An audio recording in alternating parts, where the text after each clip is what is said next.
वहां पर शाह थे, नड्डा थे और मोदी जी भी थे और दूसरे नेता लोग भी थे। तो मुझे नड्डा जी ने पूछा कि आपका चुनाव प्रचार कब से हो रहा है और आपका लिस्ट कब फाइनल हो रहा है।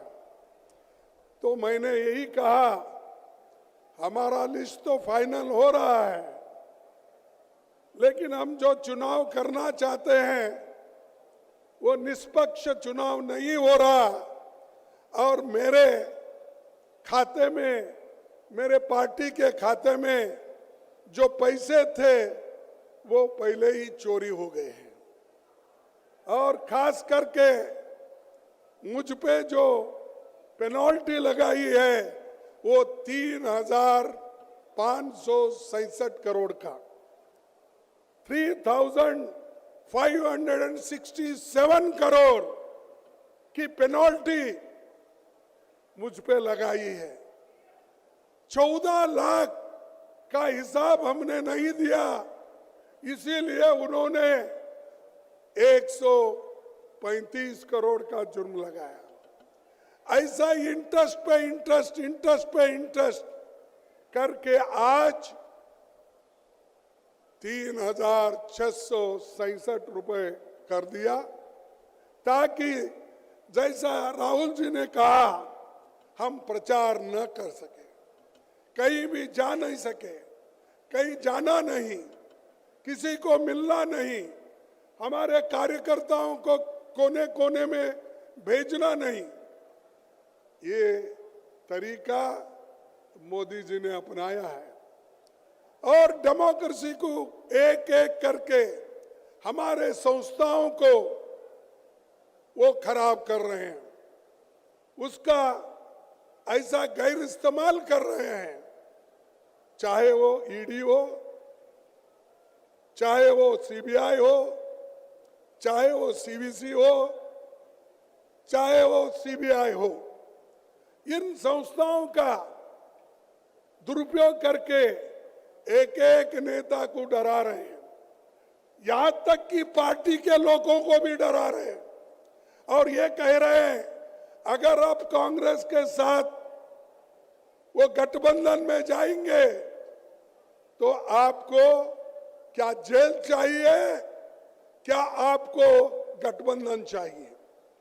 यह मैं दावे के साथ कहता हूं, किन किन नेताओं को उन्होंने डराया। ऐसा ही डरा डरा के बहुत से एमपी खरीदा, एमएलए खरीदा और उन्होंने नए सरकारें बनाई। ये है मोदी की नीति और इस मोदी को जब तक आप नहीं हटाएंगे, मोदी के विचारधारा को जब तक आप नहीं हटाएंगे, इस देश में सुख और समृद्धि कभी नहीं आएगी। इसीलिए हमको लड़ना है डेमोक्रेसी बचाने के लिए, लोकतंत्र की रक्षा करने के लिए और संविधान को बचाने के लिए। संविधान है तो आपको रिजर्वेशन है, संविधान है तो आपको मूलभूत जो अधिकार है, फंडामेंटल राइट्स, वो मिलेंगे और संविधान नहीं है ये कुछ नहीं मिलेगा। आप याद कीजिए, मेरे माताओं से मैं निवेदन करता हूं, आप याद कीजिए अगर बीजेपी की सरकार इस देश में संविधान बनाती तो वो पहला काम करते, महिलाओं को वोटिंग की पावर ही नहीं देते, क्योंकि उनके विचार वैसे हैं।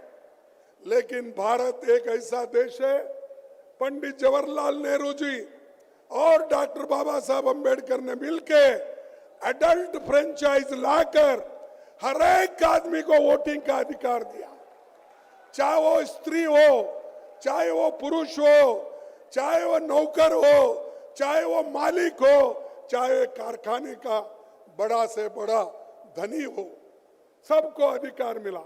इससे पहले था क्या?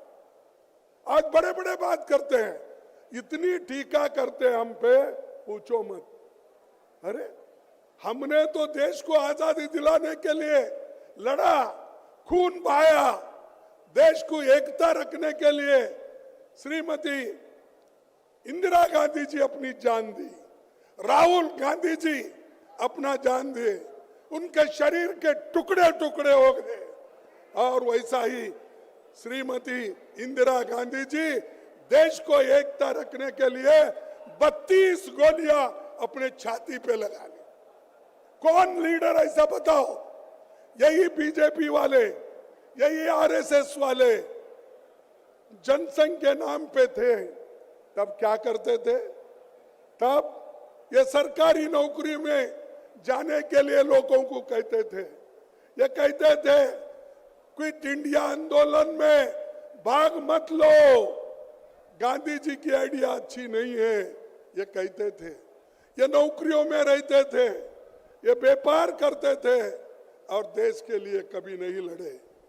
मैं उसीलिए कई बार बोलता हूं, इनके घर का एक श्वान भी भोगता नहीं था, ऐसी परिस्थिति। लेकिन हमारे लोग सूली पे चढ़े, हमारे लोग लड़े। तो इसीलिए कांग्रेस पार्टी संविधान बचाने के तरफ हमारा ध्यान है। और इसीलिए हमको ये जरूर होगा कि हम सबका विकास चाहते हैं। चंद अमीर मित्रों का विकास मोदी चाहते हैं। आप डेमोक्रेसी चाहते हैं या तानाशाही, आपको तय करना होता। आप डेमोक्रेसी चाहते हैं ना? अरे लोकतंत्र चाहते हैं या नहीं? जो लोकतंत्र चाहते हैं वो हाथ उठाइए दोनों, और जो तानाशाही का समर्थन करते हैं उनको इस देश से निकाल के फेंकना पड़ेगा। ये लोग आज, ये तो देखिए, ये बीजेपी खास करके ये एक पॉइजन के जैसा है, आरएसएस ये पॉइजन के जैसा है। अगर आप चाहते हैं चलो भाई इसको भी हम देख लेंगे थोड़ा चाट के, क्या बोलते हैं आपके इसमें मुझे मालूम नहीं, चाट के, तो चाट के अगर विष को देखेंगे तो भी मरेंगे, विष पिएंगे मरेंगे।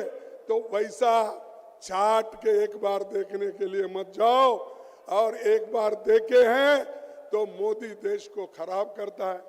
युवाओं को कोई नौकरी नहीं है, महंगाई बढ़ रही है। इसीलिए मैं एक बात आपके सामने रखना चाहता हूं।